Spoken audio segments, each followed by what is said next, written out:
Estamos ao vivo na internet. Se você está aqui me vendo agora é porque Deus quer falar de verdade com você.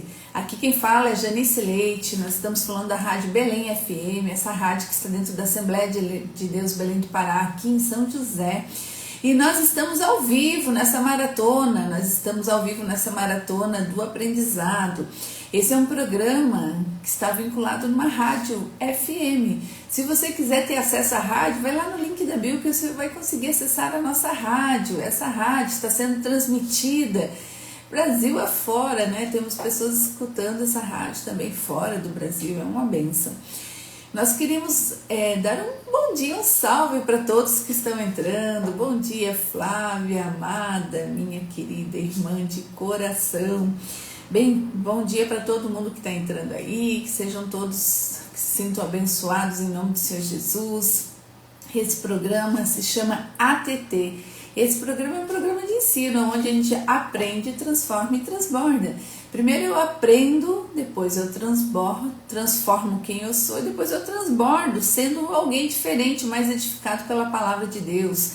Eu transbordo com atitudes, com sorrisos, com boa nova na vida das pessoas, com o próprio evangelho, né? Se eu me sentir pronto falando da palavra de Deus, e esse que é o nosso chamado. Nós aprendermos coisas novas, nós nos transformarmos e depois nós transbordarmos na vida das pessoas. E nós estamos nessa maratona, né, expondo Efésios, esse livro tão profundo. Meu Deus, que livro profundo! Efésios é lindo, é o livro da armadura, mas é o livro da guerra também, segundo a Flávia. É um livro pesado, todos eles são, se a gente entender bem, né? E eu gostaria de falar um pouquinho sobre Efésios, vamos entender, porque nem todo mundo, né, vai acessar desde o início, as primeiras lives. A carta Efésios foi escrita mais ou menos 60 anos depois da morte de Cristo, né, depois de Cristo. E ela é conhecida como uma das cartas da prisão de Paulo, né, porque Paulo foi preso algumas vezes. Então teve 2 vezes em Roma, né? Então, a primeira vez que ele foi preso em Roma, ele escreveu essa carta, também escreveu Filipenses, Colossenses e Filemon. Paulo estava preso porque ele proclamava o Evangelho de Cristo, né? E ele também queria juntar a igreja. Ele queria dizer que tantas as pessoas, os judeus como quem não era judeu, né? Os gentios, né? Que eles chamavam de gentio, todos eles participavam do mesmo corpo, e ele começou, né, a falar sobre isso, e aí gerou uma grande oposição em Éfeso, né? Então ele foi preso por vários motivos, mas alguns deles esses que eu citei. E o propósito dessa carta de Efésios que ele escreveu, primeiro é que o povo estava angustiado, o povo de Éfeso, pela prisão dele, mas também ele queria encorajar o povo, né, de Éfeso, mostrando, né, as riquezas da graça de Deus, dizendo que tudo que estava acontecendo era por um plano de Deus para a vida da igreja. Ele também queria unificar a igreja, destacando que os judeus gentios eram um corpo só, era só, né, um povo de Deus. E também queria ensinar como viver em santidade. A gente vai ver bem isso. Os capítulos 1-3, a gente viu o primeiro e vai começar a ver o segundo, né? Fala muito da parte teológica, da doutrina, né? O plano redentor de Deus, a graça, né? A reconciliação entre judeus e gentios. A gente vai ver essa parte do 1-3. Depois do 4-6 é prática, é como eu viver uma vida digna de vocação cristã, como eu viver em santidade. Primeiro ele mostra, né, o reino do Senhor Deus, né, e como que, né, as belezas desse reino. Depois ele me mostra como eu atingir essa vida maravilhosa.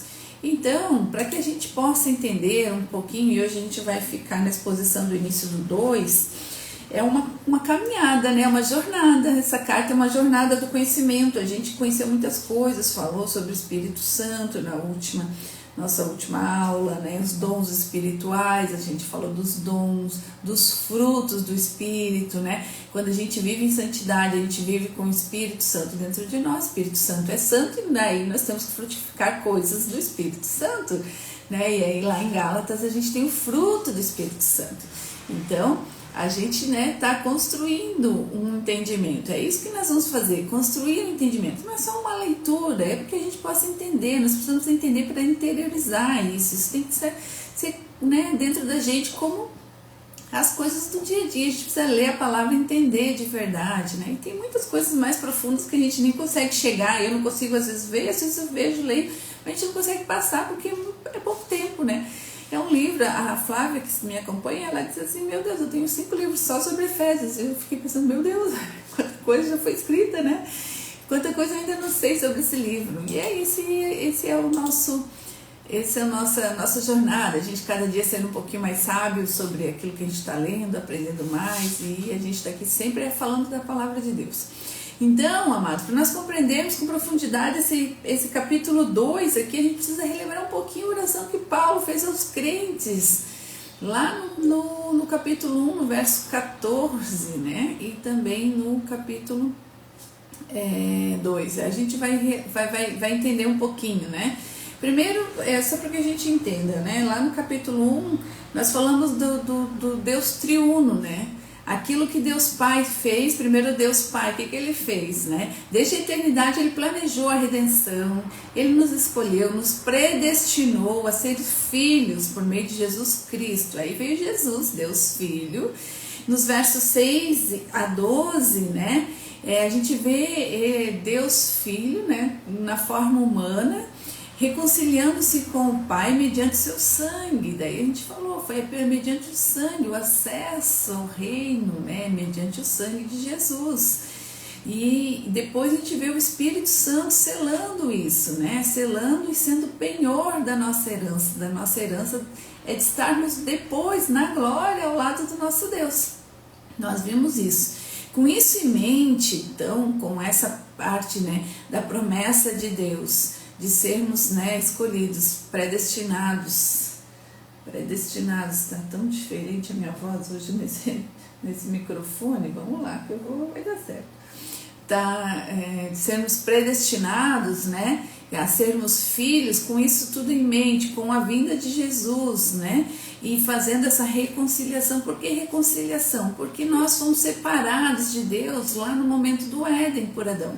Quando foi cometido, né, o pecado, aquele primeiro pecado lá, aquele famoso pecado, nós fomos separados de Deus e precisamos nos reconciliar com Deus, e Jesus fez isso na cruz.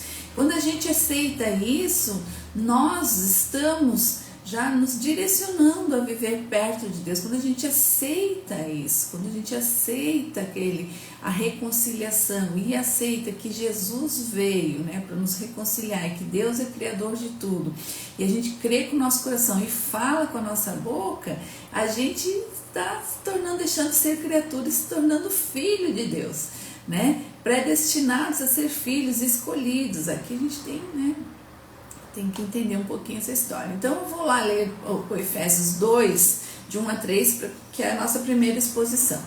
Ele nos deu vida, olha só, ele nos deu vida, estando vós mortos, ele nos deu vida, ele vos deu vida, que Paulo está dizendo a Éfeso, ele vos deu vida, estando vós mortos nos vossos delitos e pecados, nos quais andastes outrora, segundo o curso deste mundo, segundo o príncipe da potestade do ar, do espírito que agora atua nos filhos da desobediência, entre os quais também todos nós andamos outrora, segundo as inclinações da nossa carne, fazendo a vontade da carne e dos pensamentos, e éramos, por natureza, filhos da ira, como também os demais.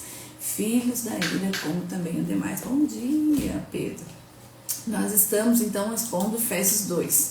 Então, vamos entender um pouquinho. Nós precisamos, essa primeira parte de Efésios 2, ele traz à luz o estado da humanidade sem Cristo. Quando ele diz assim, ó, ele vos deu vida, vos, quando ele coloca vos, ele está indicando que ele está dirigindo essa palavra aos gentios, né? Ele vos deu vida.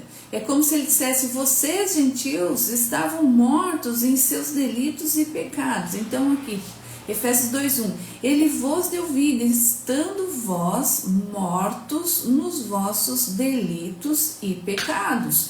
Então, quando ele diz assim, ele vos deu vida, ele fala, né, ele reforça que os gentios estavam fora da promessa de Deus e completamente alheios à aliança dada a Israel. No entanto, mais para frente, lá no 3, ele já fala assim, ó, entre os quais todos nós também andávamos. Aí ele já se inclui. Então a gente tem que entender que na palavra de Deus não tem nenhuma palavra, quando a gente lê a Bíblia, não tem nenhuma palavra que foi mal escrita. Ela foi escrita dessa forma para nos clarear. Então quando ele fala, ele deu, né, ele vos deu vida, deu a vocês que estavam fora dessa aliança. E depois ele diz que nós todos, e aí ele já se inclui, ele próprio, Paulo, gentios e judeus. Então a gente vai abrir essa palavra para a gente entender todos os pedacinhos dela, para que a gente possa ver mesmo o que Paulo estava falando. E o que nós vamos falar nessa primeira parte dessa exposição de Efésios 2, de 1 ao 3. O estado da humanidade sem Cristo. Nós precisamos saber onde estamos, quem somos sem Cristo, para poder entendermos o poder da graça, né, da salvação pela graça. Então primeiro a gente vai entender a humanidade sem Cristo. Precisamos entender isso para que a gente possa de coração aberto entender o poder da graça de Deus. Então nós vamos falar da morte espiritual. Ele vos deu vida. Ele vos deu vida. Quem que recebe a vida? Estando vós mortos nos seus delitos. E a gente vai falar aqui, né? Essa morte, mortos nos delitos, é uma morte espiritual, descrito como uma separação total de Deus.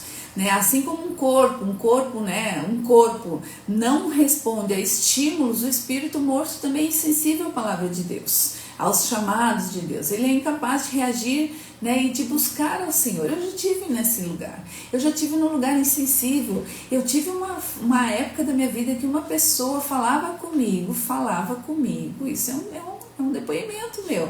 Ele falava comigo sobre a palavra de Deus, eu não escutava nenhuma palavra, não entrava no meu ouvido, eu estava morta espiritualmente, eu não conseguia escutar a palavra de Deus. E quantos de nós estamos mortos em alguma área, né? Nós que já estamos buscando a Deus, a gente busca, né? E o Espírito Santo é como ele nos enche de novo, ele nos traz a vida, e a gente vai entender isso. Então, essa morte, ela é causada pelos delitos, pelos pecados, né? E quais são os delitos e pecados que causam a morte espiritual das pessoas, né? As ações de transgressão, fazer o que Deus proíbe, como Adão fez lá, que já nos separou, a gente é predestinado já, né, a esse mundo pecaminoso por conta do pecado de Adão, e a falta de obediência, deixar de fazer aquilo que Deus ordena. Então agora a gente vai abrir, né, mais um pouquinho. Então diz assim: ele vos deu vida, estando vós mortos nos vossos delitos e pecados. 2. Nos quais andastes outrora, segundo o curso deste mundo, segundo o príncipe da potestade do ar, do espírito que agora atua nos filhos da desobediência. Então vamos olhar.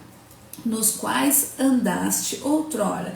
Quando fala nos quais andaste outrora, está relembrando que, né, Paulo relembra aos Efésios que antigamente era a condição que eles andavam em Cristo. Andastes outrora significa um padrão de vida habitual. Eu andei outrora fazendo isso. É um padrão de vida habitual, de quando viver sobre o domínio do pecado, né, e não sobre algo ocasional. Era quando se fala assim, você andava ali outrora, você fazia, era comum fazer isso outrora, segundo o curso deste mundo. E agora a gente vai entender o que é segundo o curso deste mundo, né? O termo mundo não se aplica, o termo mundo, bom dia, o termo mundo não se aplica à criação de Deus, à terra, ao mundo, né, às estrelas lá na criação. O termo mundo se aplica aos valores e comportamentos que rejeitam a autoridade divina. Então esse mundão que fala, a gente está no mundo, quando os cristãos falam, você está com um pezinho no mundo, pezinho no céu, pezinho no reino. Pezinho no mundo é no mundo, não na terra, mas é no mundo, aquele mundo que está rejeitando a autoridade divina. Então, e quando Paulo fala, os quais andaste outrora segundo o curso desse mundo, o curso, é uma corrente, né, uma corrente contínua, o curso desse mundo, a moda desse mundo, nos quais andaste. Outrora ele está falando no quais, né, o povo de Éfeso também andou no curso, na moda daquela época, mais ou menos isso, na moda daquela época, naquele tempo, para aquele povo. É mais ou menos isso que diz. Então o curso é uma corrente, né, contínua, é uma moda que arrasta a humanidade. E dentro do curso desse mundo, o que a gente pode entender? Valores daquela época ou dessa época, que a Bíblia é uma palavra atemporal. Agora a gente está falando dos valores, vamos pensar no dia de hoje, valores dessa época. A gente vê os valores dessa época quais são? Uma família desestruturada, pais que não têm autoridade nos filhos, filhos que não respeitam e desvalorizam, né? Os pais não honram os seus pais, né? Descumprindo um princípio bíblico gravíssimo. As pessoas, essa situação do gênero, né? Homem, mulher, não se sabe mais, ou bicho, né? Tem gente que acha que é um cachorro. Então, esses valores hoje, oi, Diego, não sei se é o Diego ou é o Diego, né? Valores, a gente está falando aqui de valores desse mundo que se perdeu. Então a gente precisa entender que existem os princípios e os valores. Então quando a gente fala que Paulo fala que segundo o curso desse mundo é segundo as novas práticas, né? Os valores egoístas, buscando sucessos acima de tudo, as tendências culturais, seguir as modas, prioridade que ignoram Deus. E também ideologias rebeldes, né, que promovem filosofias ou crenças contrárias à vontade de Deus. Então, quando ele fala, nós estamos lendo carta Efésios, Diego, carta Efésios, né, a gente está nessa exposição dessa carta que nos dá a propriedade para seguir com muita autoridade e com as ferramentas de Deus. A gente vai ver mais à frente, para 2025 a gente ser mais forte e corajoso com essas blindagens de Deus. Só que primeiro a gente está entendendo essa carta. No começo ela fala, contextualiza a gente de algumas coisas, a gente precisa entender, né? E conheceis a verdade vos libertará. Então a gente precisa conhecer a verdade. A gente está num mundo que ele é, a princípio, pecaminoso pelo pecado original lá de Adão. Então esse mundo, a gente está vendo aqui Efésios 2, que diz assim, nos quais andastes outrora, segundo o curso desse mundo, segundo a moda, e não segundo aquilo que Deus deu, segundo o príncipe da potestade do ar. Agora nós vamos falar de outra coisa, segundo o príncipe. E aí a gente vai ver que a gente aqui tem algumas escravidões, segundo o curso do mundo, segundo o príncipe da potestade e segundo os espíritos que atuam sobre os filhos da desobediência. A gente vai ler, vai entender agora isso. A escravidão de Satanás, né? Segundo o príncipe da potestade do ar. O que é segundo o príncipe da potestade do ar? Por que potestade do ar? Né? O ar simboliza um reino invisível que está no nosso redor, mas que não pode ser visto, e nem tocado, mas que ainda assim nos envolve. Então Paulo chamou Satanás segundo o príncipe da potestade, do ar. O que quer dizer? Ele existe, mesmo que você não veja, não acredite, ele está ao nosso derredor. Então ele está dizendo aqui e a gente precisa entender, e lá em Efésios 6 a gente vai ter as armaduras contra isso tudo, mas a gente está caminhando nesse conhecimento que a gente tem algumas escravidões aqui, nesse mundo, né? Nesse mundo que está fora dos comportamentos e autoridade divina. Então, ele fala aqui, segundo o príncipe, Efésios 2:2, nos quais andaram segundo o curso desse mundo, segundo a moda desse mundo, segundo o príncipe da potestade do ar. Então o ar simboliza o reino invisível que está no nosso redor. E aí continua, né? Segundo o príncipe da potestade e do espírito que agora atua nos filhos da desobediência. Quem são os filhos da desobediência? Originalmente essa expressão era usada, né, para os judeus para referir aos gentios, aqueles que não eram os judeus e que estavam fora da aliança de Deus. Mas, no entanto, Paulo fala e aplica que toda a humanidade sem Cristo, eles nasceram dos filhos da desobediência. Quem eram os filhos da desobediência? Ele atribui isso ao pecado de Adão e Eva, né? O primeiro casal que foi criado perfeito. Deus criou esse casal perfeito, escolheu e esse casal escolheu desobedecer a Deus de forma deliberada. Então, ele comendo o fruto proibido, eles foram os filhos da desobediência. Essa desobediência trouxe consequências universais, né? O apóstolo Paulo, ele explica também lá em Romanos que esse pecado entrou no mundo por meio de Adão. Então, os filhos da desobediência. E por isso que a gente vai lendo a Bíblia e ela vai se intercalando com outras passagens para que torne mais claro. Então, quem são os filhos da desobediência? São todos aqueles que nasceram nesse mundo já. E a gente fala na natureza pecaminosa da humanidade, porque eles nasceram por conta desse pecado de Adão e Eva. Todos nascemos, todos somos. Né? Eu não acredito que eu vim eu não quero fazer confusão aqui de parentesco, mas eu não vim do macaco, não. Eu vim de Adão e Eva, eu não sou uma evolução do macaco. Então, salvando o conhecimento, e cada um tem aí a sua quer seguir as suas histórias e os seus entendimentos, mas aqui fala, conheceis a verdade, ela vos libertará. A gente tem que entender de que verdade que a gente está falando.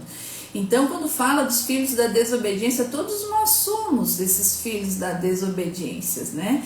E aqui Paulo fala lá em Romanos 5 que o pecado entrou no mundo por meio de Adão, e com o pecado veio a morte. Então assim, que o pedágio do pecado, o pagamento do pedágio é a morte, mas não a morte carnal, a morte espiritual. Então, quando a gente começa a estudar sobre a Bíblia, a gente começa a ver que ela vai se interligando, por isso que a gente precisa aprofundar um pouquinho. Paulo deixa claro que Satanás não apenas engana ou tenta as pessoas, ele atua nos filhos da desobediência. O verbo atuar, aqui está falando, no final do 2. Vamos ler o 2 de novo. Nos quais andastes outrora, todos andamos em outrora, segundo o curso desse mundo, segundo as modas desse mundo, que é fora daquilo que Deus ensina, segundo o príncipe da potestade do ar, aí que ele está dizendo, falando de Satanás, que mesmo que a gente não veja, não sinta, ele está como o ar, do espírito que agora atua. E eu quero falar da palavra atua agora, nos filhos da desobediência. Quais são os filhos quais são os filhos da desobediência? São todos aqueles, todos nós, os filhos da desobediência. E atua, quando ele fala o verbo atua aqui, foi uma coisa que eu fiquei bem, meu Deus, será que é isso? Paulo fala, o verbo atua é o mesmo usado em Efésios 1:20 para descrever o poder de Deus quando ele ressuscitou Cristo, mostrando que a atuação de Satanás é contínua e profunda nos que estão sob o seu domínio. E como é que Satanás atua? Agora eu preciso contextualizar vocês. A gente está lendo, do que você está falando? Eu estou falando agora, e a gente falou lá no começo, a condição da humanidade sem Jesus, sem Cristo, sem confiar em Cristo. Então, quando a gente não confia e não tem nosso Senhor Salvador como nosso Criador, Deus como nosso Senhor Salvador e nosso Criador, a gente está nessa situação aqui que eu estou falando para vocês. É sobre a atuação desse espírito de Satanás nesses filhos da desobediência. Então, ou a gente é filho de Deus ou a gente é filho da desobediência.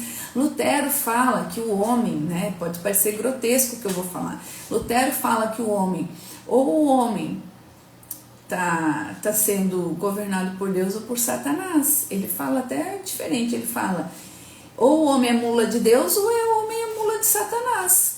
Então a gente não tem, mas eu sou meio termo, não existe. Ou a gente está no caminho de Deus, ou a gente está no caminho de Satanás. E como é que Satanás atua nos filhos da desobediência? Primeiro, trazendo cegueira espiritual, impedindo que as pessoas enxerguem a luz do Evangelho. Quando eu escutava aquela pessoa que eu contei para vocês no início, dizendo que, bom dia, pastor Cristiano, dizendo que quando eu falei para vocês que eu escutava uma pessoa falando do Evangelho, eu não é como se eu estivesse presa, eu não escutava uma palavra, eu saía da sala, nenhuma palavra tinha entrado na minha cabeça, eu tinha uma cegueira, na verdade não era cegueira, eu tinha uma surdez espiritual, eu não conseguia escutar. Então às vezes as pessoas falam, outro dia eu estava falando com meu pai e eu escutava e eu olhava nos olhos dele que ele não entendia nenhuma palavra do que eu estava falando, ele ainda tem uma surdez espiritual, e aí para isso só tem que orar, Senhor, tira essa surdez espiritual, tira essas escamas dos olhos dessas pessoas que eu amo. Então essa cegueira espiritual impede que as pessoas vejam a luz do Evangelho. Ela também promove engano, promove mentiras que afastam as pessoas de Deus, ela promove opressão, né? Tudo aquilo, ó, ansiedade, tristeza, crise de pânico, essas crises, pavor noturno, não dormir, perder o sono, isso tudo é uma opressão. Uma opressão, a gente está dando liberdade para esse que é o príncipe da potestade do ar entrar na nossa vida, ele atua assim. Então todos aqueles que estão seguidos de ansiedade, depressão, né? Existe a depressão física, química, eu entendo que ela existe, é real, só que a gente precisa entender esse mundo espiritual que aqui está falando, que é como o ar, ele é como o ar, a gente sabe que existe, mas a gente não vê. Então a atuação de Satanás na vida das pessoas, ela pode ser por essa opressão, possessão também. E agora eu vou dar dois exemplos de possessão, dois exemplos que são, a gente acha, não, mas isso não existe. Existe, gente. A possessão demoníaca, ela, por exemplo, de forma mais extrema, vamos lembrar lá de Gadareno, de Marcos 5. Gadareno era um homem que vivia entre sepulcros, era incapaz de ser contido, ele quebrava as correntes, exigia força, né, ele exibia uma força descomunal, um comportamento destrutivo, ele gritava. Esse é uma forma mais, né, mais evidente assim da possessão, mas não é mais assim que Satanás ele age, porque o que acontece hoje, né? Satanás está na vida das pessoas, entra na vida das pessoas, e antigamente ele fazia isso, levava 10 anos para entrar na vida da pessoa, o pastor ia lá, colocava a mão na cabeça da pessoa e expulsava ele daquela pessoa, e era assim, e é assim até hoje. Só que Satanás também ele tá dentro desse mundo, né, se evoluindo, então não é mais assim que funciona. E aí eu vou te dar outra forma evidente, chocante, né, e também é bíblica, mas para que traga a luz, nós precisamos chegar à luz. Como que é uma outra forma de Satanás agir na nossa vida? Por exemplo, Judas Iscariotes, vamos pensar, lá em João 13 ou Lucas 22 fala de Judas Iscariotes. Diferentemente do Gadareno, Judas não apresentava manifestações físicas ou comportamentos estranhos. Ele estava lúcido. Ele inclusive disse, não, é por 30 mil moedas de prata que eu vou vender, que eu vendi Jesus. Ele deu inclusive valor. João descreve que após ele receber o pão, e aí olha só, após ele receber o pão molhado de Deus, de Jesus, na hora da Santa Ceia, ai, me arrepiei inteiro. Na hora da Santa Ceia, Jesus deu pão molhado. Pão molhado significa o extremo respeito, confiança, sabe? Você dizer assim, querido, você está dentro do meu ciclo mais íntimo. Jesus entregou para ele, olhando nos olhos dele, sabendo que Jesus sabia que ele ia trair, que ele ia provocar tudo o que aconteceu, a morte, mas estava tudo escrito, né? E aí está escrito, e Satanás entrou nele. Em Judas, está escrito lá. Após receber o pão molhado das mãos de Jesus, Satanás entrou nele. Judas deu legalidade para que Satanás entrasse nele. Essa possessão foi sutil, mas devastadora. Então, eu já vi muitos casos de pessoas, casos na minha casa, de pessoas que dizem assim, ó, mas o dinheiro não estava ali, mas o dinheiro estava ali. Eu disse, mas não estava. E daí se via que o dinheiro estava em outro lugar. Satanás, ele atua de diversas formas, ele é audacioso e ele só vai atuar onde? Nos filhos da desobediência e naqueles que não têm o Espírito Santo dentro deles. Então a gente vê assim, discussões, a gente vê possessões, enganos, cegueira. Nossa, quantas coisas aconteceram na minha casa mesmo. Não, mas era assim, mas eu vi isso, mas não viu. Isso é engano, porque ele atua como? Naqueles que não entendem, não têm o Espírito. Não existe casa vazia. Hoje nós vamos só falar sobre isso, da condição daqueles que não entendem o que é Jesus Cristo dentro de si. Não existe casa vazia. Ou o teu corpo, o teu ser está cheio do Espírito Santo ou cheio da potestade do ar aqui, do príncipe da potestade do ar, que é o Satanás. Então a gente precisa que vocês entendam, não tem meio termo. Não tem se servir, eu vou servir para a luz, eu vou servir para as trevas. Um dia eu estou na luz, um dia nas trevas. Não funciona. O meio termo, estou acima do muro, já estou no outro caminho. Coloque amor nas minhas palavras, por favor, entendam. Ai, meu Deus, eu não quero ser assim, como é que eu faço? É simples, é só aceitar. Jesus, eu quero te aceitar, Senhor, eu quero te aceitar como Senhor e meu Salvador, e pronto. Às vezes as pessoas mistificam as coisas, mas elas não são místicas, elas são legais. O mundo espiritual é tão legal como o mundo material. Quando você diz, eu não quero mais servir a você, eu quero servir a você, é simples assim. E aí você começa a seguir uma vida naquele espaço de quem vai seguir o caminho da luz. E aí naturalmente tem coisas que vão saindo do teu caminho. Hoje nós estamos falando basicamente nisso. Eu preciso que vocês entendam que, né, a natureza do ser humano é ser pecaminoso, porque nós somos os filhos da desobediência. Ai, Janice, você fala tanta coisa estranha, minha família fala isso pra mim. Eu não falo coisas estranhas. Outro dia eu escutei coisas muito difíceis de ouvir e eu só peço, Senhor, perdoe-os, porque eles não sabem o que falam. Eles ainda não conhecem essa verdade, mas eu preciso falar para quem quer ouvir. E aí, se você diz, Janice, eu não quero mais ser esse que estou sendo, que sinto atuação direta de Satanás na minha vida, como é que eu faço? Tiro o que é ruim, boto o que é bom. Amados, olha só. Esses dois exemplos de Gadareno e de Judas mostram que a possessão demoníaca ela pode se manifestar de maneiras distintas entre o extremo, que é o descontrole físico, que a gente vê, antigamente se via muitos os demoniados, agora não existe. Satanás sofreu um upgrade. Satanás, ele vai de forma pequena. Por exemplo, vou dar um exemplo bem simples que acontece muito na minha vida, que eu tenho que estar vigiando. Por exemplo, eu quero fazer as obras de Deus e toda hora tem uma coisinha para eu fazer que não é ligada à obra de Deus. Isso é setinhas de Satanás. Nossa, isso é assim mesmo? É assim mesmo. Tem uma coisa que a gente precisa aprender com Satanás. Ele acorda todos os dias sabendo que ele vai ser derrotado, mas todos os dias ele acorda com vigor de fazer a função dele. Então a gente precisa acordar com esse vigor de ser todos os dias melhor do que ele. Então ele sabe que vai ser derrotado todos os dias e ainda assim todos os dias ele faz a mesma coisa tentando me derrotar. E gente, mas é assim, o mundo espiritual é assim. Então Deus não nos deu a possibilidade de chegar a esse mundo espiritual porque a gente ficaria louco, tá na palavra dele, fala isso, e eu acredito nisso, porque a gente entende.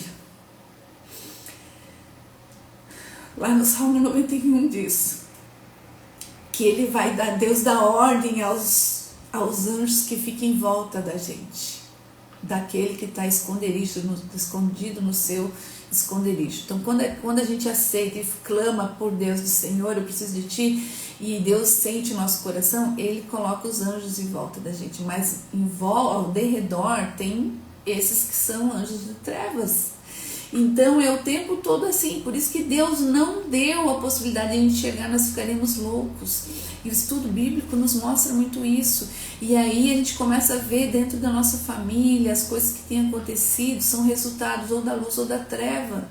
Então, mas dá certo aqui, não dá certo aqui, por que isso? Primeiro porque a gente tem um livre-arbítrio, e quando a gente escolhe, a gente também está escolhendo o caminho da luz e da treva. Nossa, Janice, que coisa estranha que você está falando. Eu preciso ser sal. O que é ser sal? É dizer, você precisa aprender mais sobre as coisas que estão interferindo na tua prosperidade como pessoa, como pai de família, como mãe de família, e naquilo que está fazendo com que você tenha o resultado que você tens hoje. A gente começou o ano falando dos resultados, a gente terminou o ano passado dizendo 2025 vai ser melhor, mas você precisa entender, eu preciso trazer à luz o porquê que não dá certo. Quem que está atuando na tua vida? Quem que está atuando na tua vida? Lá em João 10,10 fala, o ladrão vem apenas para roubar, matar e destruir, mas Jesus veio para que todos tenham vida e que tenham vida abundante. A tua vida está sendo abundante? Vida abundante não é vida de dinheiro, eu não falo de dinheiro, a gente não está falando de dinheiro, a gente está falando de vida abundante, é ter uma vida de glória em casa, chegar em casa, ter abraço gostoso dos filhos, dizer, mãe, que bom que você voltou, mãe, como é que foi seu dia? Vida abundante é você ter tempo de qualidade com a família, vida abundante é ter dinheiro para pagar as contas também, vida abundante é você ter tempo de qualidade, é você não dar o tempo todo exprimido pela opressão desse tempo. Isso é vida abundante. Tu está tendo vida abundante? Quando a gente vê, olha, O ladrão é Satanás. A gente vai dar nome certinho às coisas aqui para que a gente possa entender. O ladrão é de tempo de qualidade, de saúde. Ele vem para roubar, matar e destruir. Ansiedade não é de Deus. Depressão não é de Deus. Ficar sem tempo, não conseguir fazer as coisas que precisa, não ter tempo de qualidade com a família, não é de Deus. Então entenda, quem que está atuando na tua vida? Será que é o Senhor da luz ou das trevas? É duro, e eu preciso que entendam isso. Então a gente tem aqui, né, quando Paulo começa a falar, me trazer a clareza, ele fala que primeiro a gente tem uma escravidão do mundo, né, que é as coisas do mundo. A gente já falou as coisas dos valores do egoísta do mundo, os valores culturais, né, esse mundo que traz modas e a gente acaba vivendo nas modas doidas. Vou trazer aqui, me veio na memória uma moda que teve muito louca. Eu não sei se vocês lembram aquelas coisas que a gente passava o celular na frente dos lugares e parecia aqueles bichinhos na tela. Vocês lembram que o mundo inteiro ficou louco com aquilo? Eu não sei se vocês lembram, foi 2, 3 anos atrás, eu não me lembro mais. Mas me veio isso na lembrança para que vocês lembrem como que era doido aquilo. A gente via no aplicativo onde que estavam os bichinhos, que a tecnologia mostrava. E aí tu ia com o celular, conseguia capturar os bichinhos nos lugares. Vocês lembram que as pessoas corriam, passavam a noite inteira fazendo isso? Coisas malucas, né? Mas é uma escravidão do mundo, coisas que vêm do mundo. Então aqui está mostrando a escravidão, né? Nós estamos lendo aqui para entender as coisas desse mundo, quais são os tipos de escravidão. Primeiro, escravidão do mundo, né? Segundo, a escravidão de Satanás, né? Que atua, e a gente já viu que de forma que ele atua, por cegueira, engano, né? Possessão.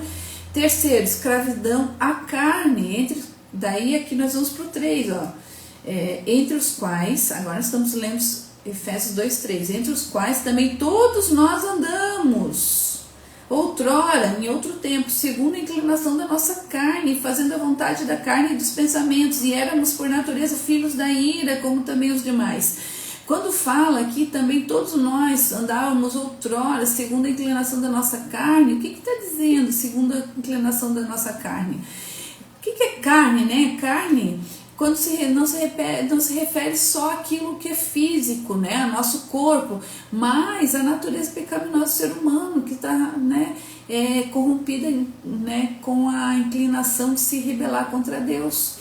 Por que está falando isso, Janice? A gente busca incessantemente a satisfazer os desejos egoístas da nossa carne, seja, né, vontade de fazer coisas, de comer coisas, e nós pensamos também. Então a inclinação da carne refere-se aos impulsos e desejos que priorizam o prazer, o conforto e gratificação pessoal acima da obediência de Deus. Por exemplo, uma das coisas que mais hoje tem acessado a minha vida, a gente come demais. E está dizendo lá na Bíblia, que comer, aqui na palavra de Deus, que comer demais também é pecado. E a gente come, depois a gente come um doce, depois a gente come. Então assim, por que é pecado, Janice, comer demais? Porque o nosso corpo é a morada do Espírito Santo. Quando a gente aceita Deus, né, aceita que Deus é nosso Criador, que Jesus veio, nos salvou, que Ele foi, ressuscitou e está à direita de Deus Pai, quando a gente crê de coração e fala, o Espírito Santo de Deus, que é como se fosse um pedacinho dele, entra dentro da gente.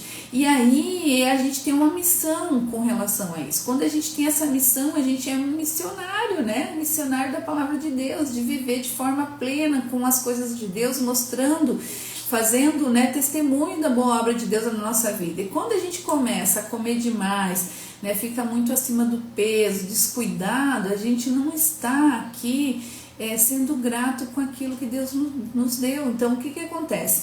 A comida, né, intoxica o nosso corpo, traz doenças, né, o excesso de comida, né, a gente sabe, pressão alta, né, colesterol alto, aquelas coisas, tudo isso acontece em decorrer do nosso excesso de comida. Então a gente está aqui, é como se assim, agora eu recebi o Espírito Santo de Deus, é como se eu tivesse agora, ganhei uma Ferrari vermelha linda. Eu vou riscar minha Ferrari? Eu vou colocar água no tanque de combustível? Não vou fazer isso, eu cuido. Então é mais ou menos isso, nós somos a Ferrari. Como é que a gente tatua a nossa Ferrari? Como é que a gente risca a nossa Ferrari? Como é que a gente maltrata a nossa Ferrari com água em vez de colocar boa gasolina? Então é mais ou menos isso. Então a gente precisa cuidar com essa desobediência, tanto na carne, os desejos de sexo ilícito, desejo de pornografia, isso tudo está dentro desse desejo da carne, e também dos pensamentos, que mostra também que a mente também é atingida, né? Às vezes se trama planos, justificando ações que se opõem à vontade de Deus. Então Paulo não limita a escravidão ao corpo, mas expõe que ele contamina toda a personalidade humana. Pensamentos, emoções, decisões são todas moldadas pela carne, né? A carne é descrita como estando constantemente em oposição ao Espírito de Deus, conforme diz lá em Gálatas, porque a carne luta contra o Espírito e o Espírito contra a carne, porque são opostos entre si, né? A carne, os desejos da carne, elas são sempre favorecidas, né? Porque o que é o desejo da carne? Estou com vontade de tomar água. Desejo da carne, a carne está dizendo eu quero água. Então esse desejo da carne, ele é um desejo que ele é material, então é muito mais fácil eu me dobrar aos desejos da carne, porque ele é um desejo palpável, do que o desejo do Espírito, que se fica, mas será? E por que fala ali, ó, no 3, entre os quais também todos nós andamos outrora, segundo as inclinações da nossa carne, fazendo a vontade da carne e dos pensamentos, acabamos de falar, e éramos por natureza filhos da ira. O que são filhos da ira? Como também os demais. Filhos da ira, o que é o filhos da ira? Filho da ira, né? Paulo encerra o verso 3 destacando a consequência inevitável da condição humana sem Cristo. Éramos por natureza filhos da ira, como também os demais. Filhos da ira são filhos da... Né? Por que Deus chamou filhos da ira? Desde o nascimento nós herdamos a natureza pecaminosa devido à queda de Adão e Eva, né?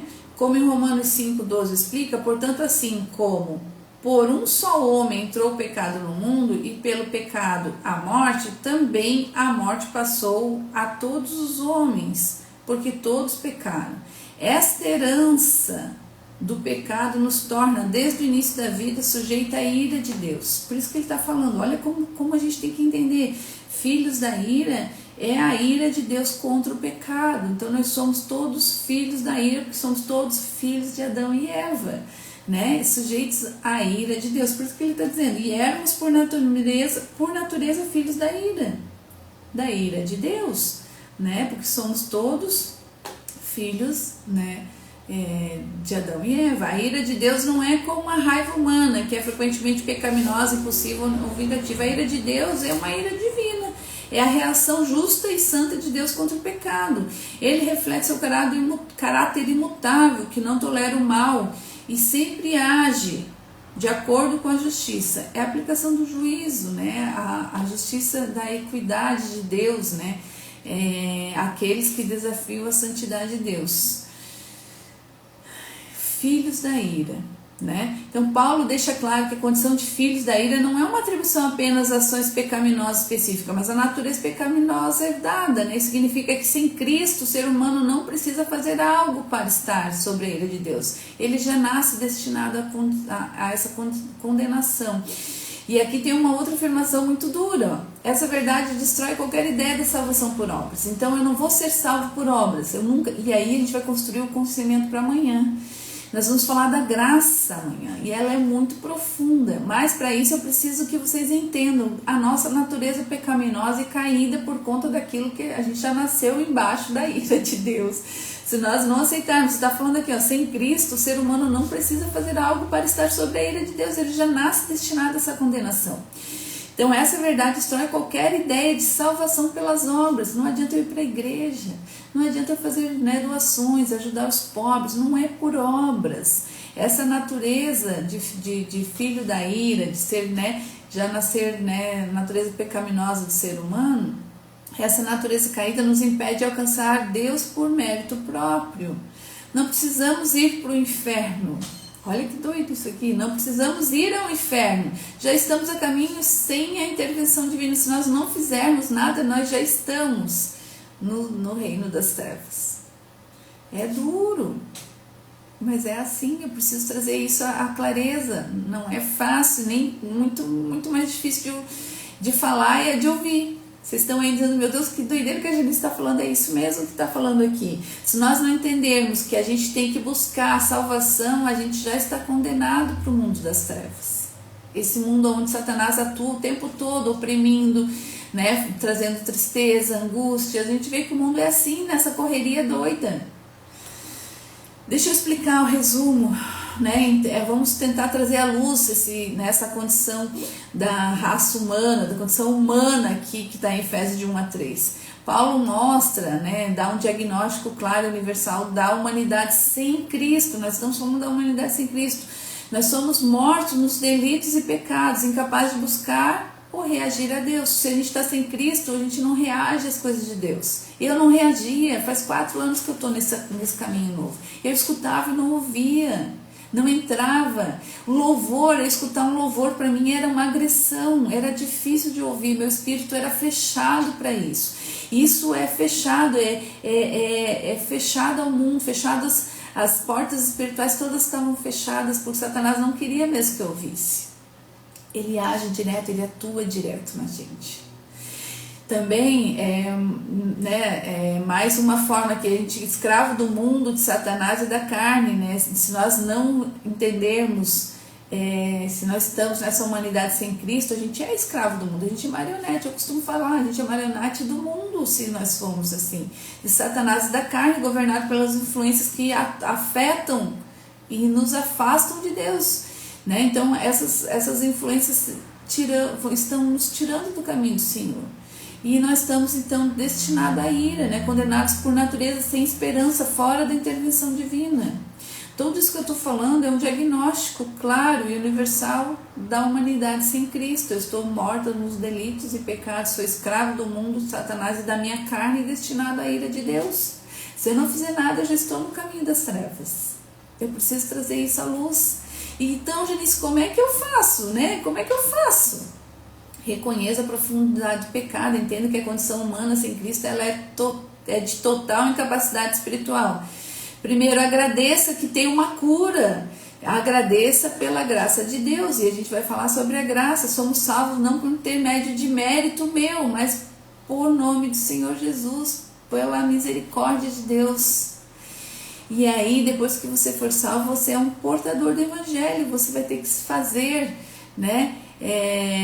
Mesmo que a gente vê muitos na nossa família, inclusive, né, ainda como viverem como filhos da ira, a gente tem que ser chamado a compartilhar a mensagem de Deus e mostrar que há possibilidade de sermos salvos nesse mundo pecaminoso. E aí nós entramos naquela que vai ser, estamos encerrando para que a gente possa abrir caminho para amanhã. Então, se todos nós estamos, né, se não fizermos nada, estamos já direcionados a viver no mundo das trevas, como é que eu faço então, Janice? Olha, o estado de filhos da ira revela a nossa completa incapacidade de nos salvar. É somente pela iniciativa divina que podemos escapar da condenação. Em Efésios 4:5 nós vamos falar amanhã, que segue essa abordagem que vai introduzir a glória e a solução. Como é que eu faço, Janice? Mas Deus, e a gente vai ler aqui no 4, ai que lindo que eu acho.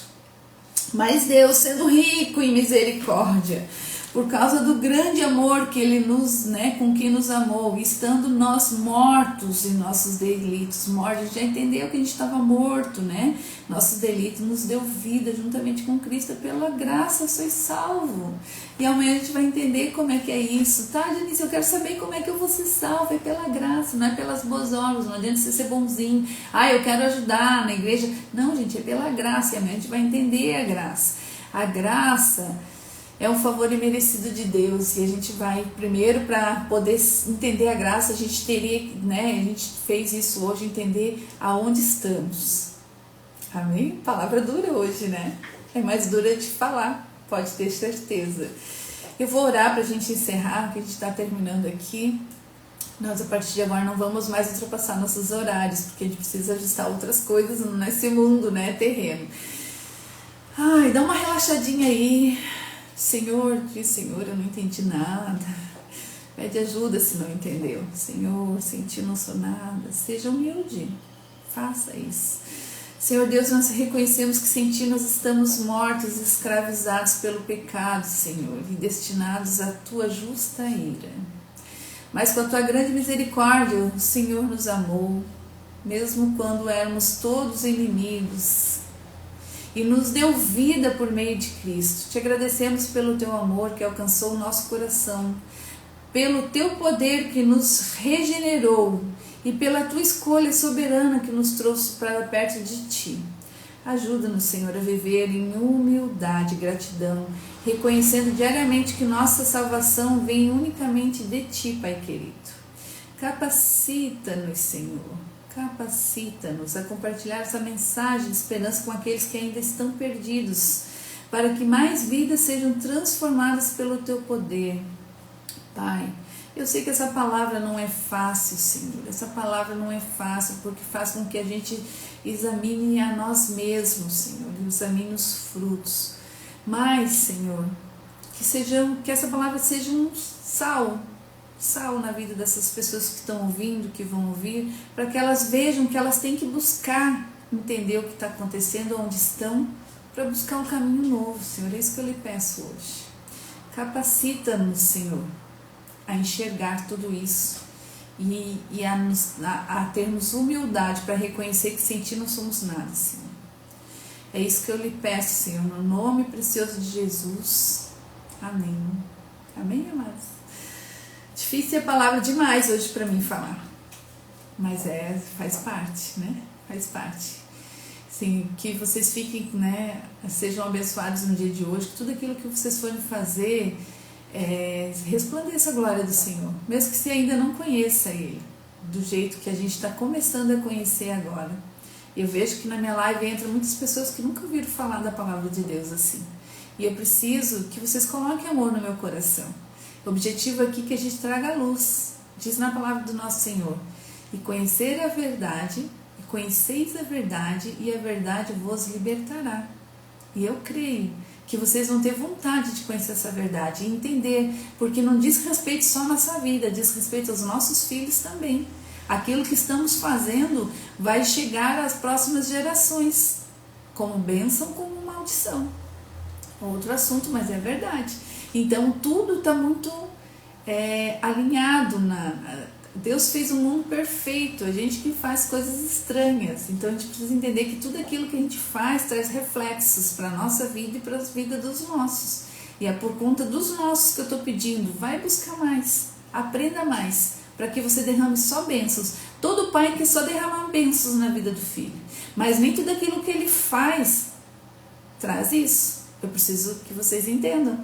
Então a gente tem que entender que nós estamos nesse mundo, que esse mundo é segundo o príncipe da potestade do ar, e a gente precisa de algo para sair disso. Amém? Deus abençoe grandemente a vida de vocês. Até amanhã.